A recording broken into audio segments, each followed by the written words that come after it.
Admiral Zektar of the Hegemony Fleet adjusted his four eyes as he gazed at the blue marble, spinning lazily before his armada. 3,000 warships hung in perfect formation around the third planet of this unremarkable system. The humans called it Earth. "Status report," he commanded, his mandibles clicking with anticipation. "All ships in position, Admiral," his aide, Commander Velnoth, replied. "The primitive human vessels have retreated to their moon base. Long-range scans show minimal military activity on the planet's surface." Zektar's chitinous exoskeleton gleamed under the bridge lights. For cycles, the Galactic Council had debated what to do about these upstart humans. They had refused to join the hegemony, declined tributary status, and worst of all, had begun expanding beyond their home system without proper authorization. Such insolence could not be tolerated. "Open a channel to the human leadership," Zektar ordered. The view screen flickered, revealing a middle-aged human female in what appeared to be a simple blue suit. She sat calmly behind a wooden desk, her hands folded, showing no sign of fear despite the overwhelming force arrayed against her world. "I am President Chen of the United Earth Government," she said in accented but clear Galactic standard. "Admiral Zektar, I presume?" "Indeed. I trust you understand why we are here, human. Your species' unauthorized expansion ends today. Surrender, now, and your people will be permitted to live as subjects of the hegemony." President Chen smiled, a disturbing human expression that Zektar had read about but never witnessed. "Admiral, before we discuss terms, I'd like to show you something. Are your sensors focused on our hangar bays?" Zektar's confidence wavered slightly.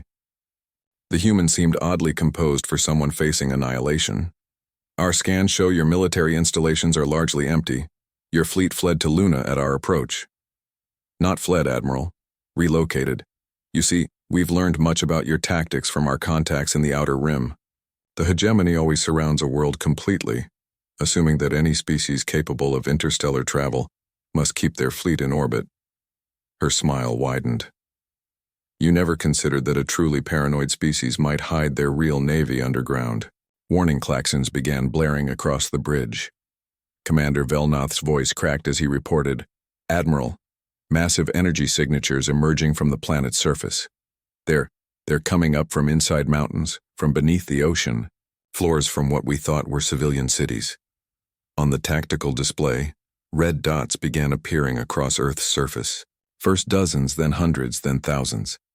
Each dot represented a human warship emerging from concealed hangar bays that had been invisible to hegemony sensors. "Impossible," Zektar whispered. "Our intelligence indicated humans had barely 200 vessels." President Chen's image remained steady on screen. "Admiral, meet the real Earth Defense Fleet. Every civilian transport you scanned, it has weapons. Every mining station, it's a disguised fortress.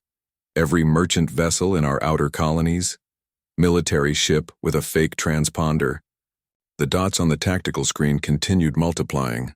What had seemed like a primitive fleet of 200 ships was revealing itself to be over 8,000 vessels, all emerging simultaneously from hidden positions across the planet and rising through the atmosphere. "You see, Admiral," President Chen continued conversationally, "humans have a saying, 'Fool me once, shame on you. Fool me twice, shame on me.' We've been watching the hegemony conquer species after species with this same tactic for 50 years. Did you really think we wouldn't prepare?" Commander Velnoth's voice was now openly panicked. "Sir, they're not just coming from Earth. Contacts emerging from the asteroid belt, from Jupiter's moons, by the void, they're everywhere." The human fleet wasn't just rising from Earth's surface. Hidden bases throughout the solar system were revealing themselves. The asteroid belt, which hegemony scouts had dismissed as nothing but mining operations, erupted with warships. Jupiter's moons opened like flowers, disgorging squadrons of fighters and frigates. 16,000 vessels and counting, Velnoth reported, his voice barely a whisper. Admiral Zektar realized with growing horror that his 3,000 ships, which had seemed so overwhelming moments ago, were now outnumbered more than 5 to 1. Worse, the human vessels were emerging from positions that gave them tactical superiority. Above, below, and around the hegemony fleet. How?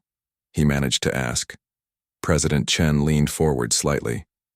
Admiral, your species and your allies have had faster-than-light travel for thousands of years. You've grown complacent. But we humans? We've only had it for 70 years.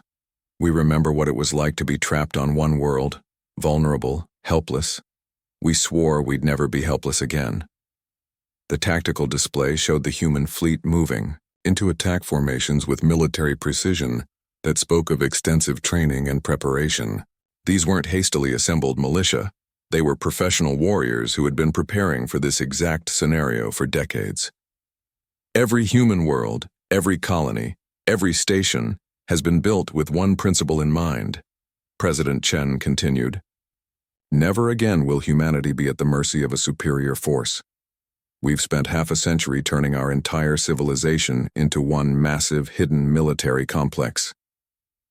Admiral Zektar looked at his tactical officer. Weapons status?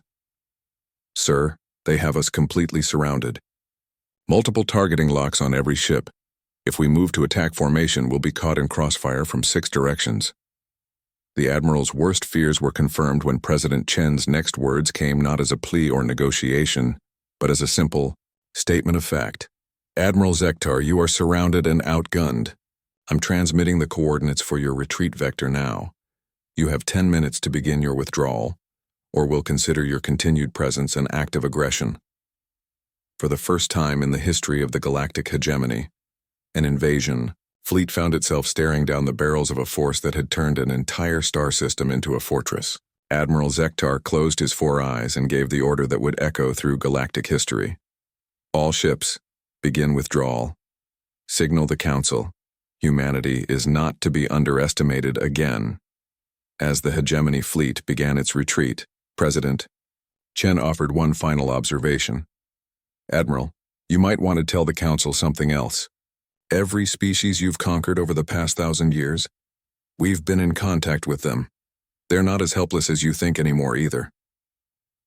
The hangar doors of Earth had opened, and the galaxy would never be the same.